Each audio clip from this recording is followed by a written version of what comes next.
From the classic Universal monsters to modern-day thrillers, Disney's been behind some of the scariest movies you've ever seen. Here are a few horror movies you didn't know were made by Disney, starting with Halloween, The Curse of Michael Myers. Kill for him.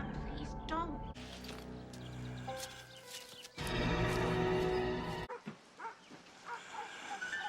While this may not be one of the greatest productions made, some might disagree, saying it had its own charm. This movie is part of the iconic Halloween franchise. It follows the masked killer Michael Myers as he stalks his latest victims on Halloween night. Despite being a flop, the movie does have its suspenseful plot, jump scares, and the return of the iconic character. But here's the twist. This movie was actually made by Disney. Who would have thought that the studio behind all the classic Disney movies we grew up with would also be behind a horror film like this? It certainly is a change from the Disney classics, isn't it? Speaking of those, the next one on the list is Return to Oz.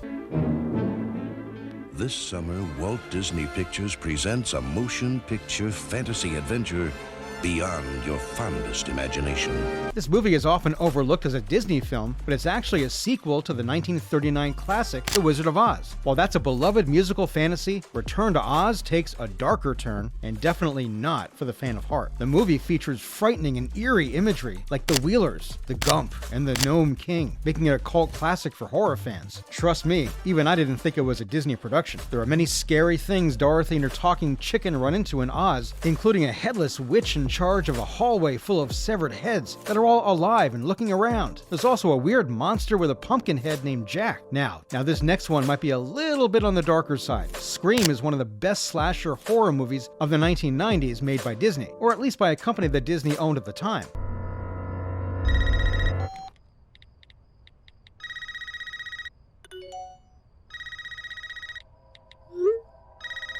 Miramax made the first movie Scream. In 1993, Disney bought Miramax, which then made the next two movies in the series. The purchase of Miramax gave Disney a way to distribute independent and high-end films, as well as a way to make horror movies. Scream's known for bringing back the slasher subgenre of the 1990s, and giving birth to a whole new generation of meta-slashers and teen horror. It also inspired the parody film Scary Movie, which isn't all that well known though. Speaking of productions by Miramax, next we have The Crow.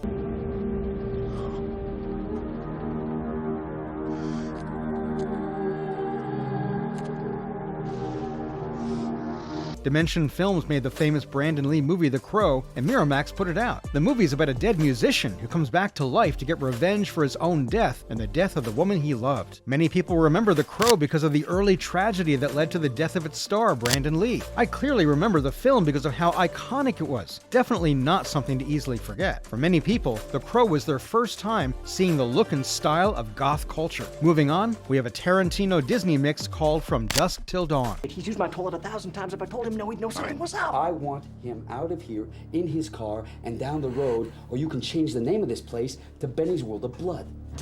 Since both Robert Rodriguez and Quentin Tarantino worked for Miramax, the movie they made together was technically a Disney production, even though it was made by, Rodriguez and Tarantino. From Dusk Till Dawn's about the brothers Gecko, who are on the run after a failed heist. Then they end up in a strip club where vampires are taking over. Again, both Rodriguez and Tarantino have worked with Miramax on a lot of movies, so it makes sense that this one would be included in the Miramax canon. The next one's a pretty wild book adaptation, The Man Who Watched the Woods.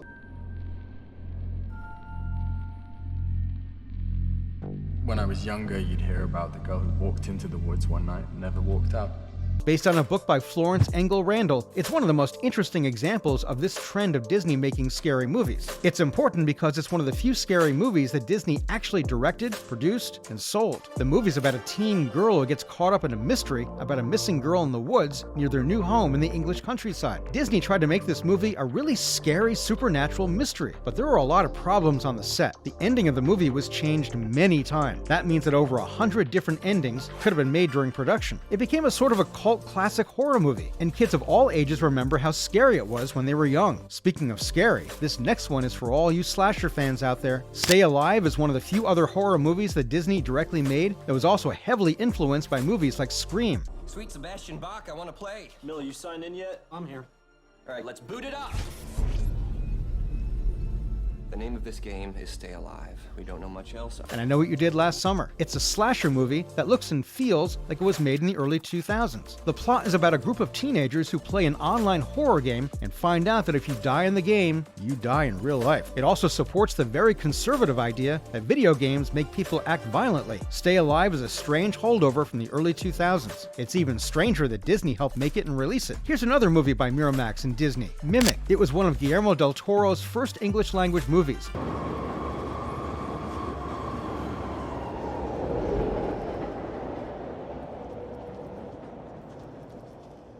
on, Peter, hurry up. Long before he made Hellboy 1 or 2. In Del Toro's Mimic, Mira Sorvino plays an evolutionary biologist. Her character creates a new kind of bug and releases it to the New York ecosystem to fight a disease spread by cockroaches that are destroying the city. Even if the story wasn't so strange, Del Toro's film was messed up by Harvey Weinstein and other Miramax executives who didn't let Del Toro make the final cut. Del Toro said he was sad about this, but he was able to put out a director's cut that was only available on Blu-ray a few years later. Remember how I mentioned video games? Exis 10Z has games too. Existence, written like this, one word, small e, capital X, capital Z. David Cronenberg's Exis NT is another great horror movie. It was made by Miramax and Dimension Films, which are both owned by Disney. In Existence Z, a game designer is on the run from people who want to kill her. She then has to play her latest virtual reality game with a coworker and a marketing trainee to see if it's been broken in any way. Even though it doesn't sound that crazy, the fact that Cronenberg's involvement should tell you how gross and dystopian this movie is. Then there's this terrible Wes Craven movie, Cursed.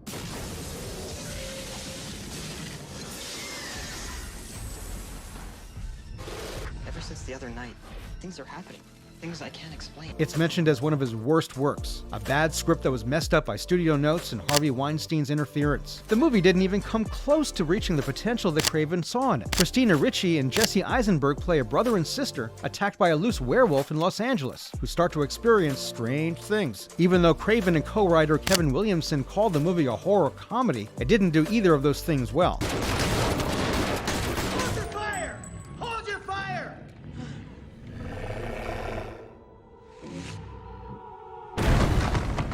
Here's yet another collaboration between Disney, Dimension, Miramax, and Craven. They really collaborated a lot, didn't they? It's another one of Disney's forgotten works about 4 adults who still have night terrors from when they were kids. It shows what they do as they try to deal with the effects of their childhood trauma. The movie was a huge flop that neither critics nor audiences liked. Weinstein wouldn't stop meddling in the business of making movies, and Craven's ideas got more off-kilter than what was allowed at the time. This made most of Craven's later projects with Miramax fail. In the end, they are just another Disney-produced horror movie that most people won't know much about. It's coming for you.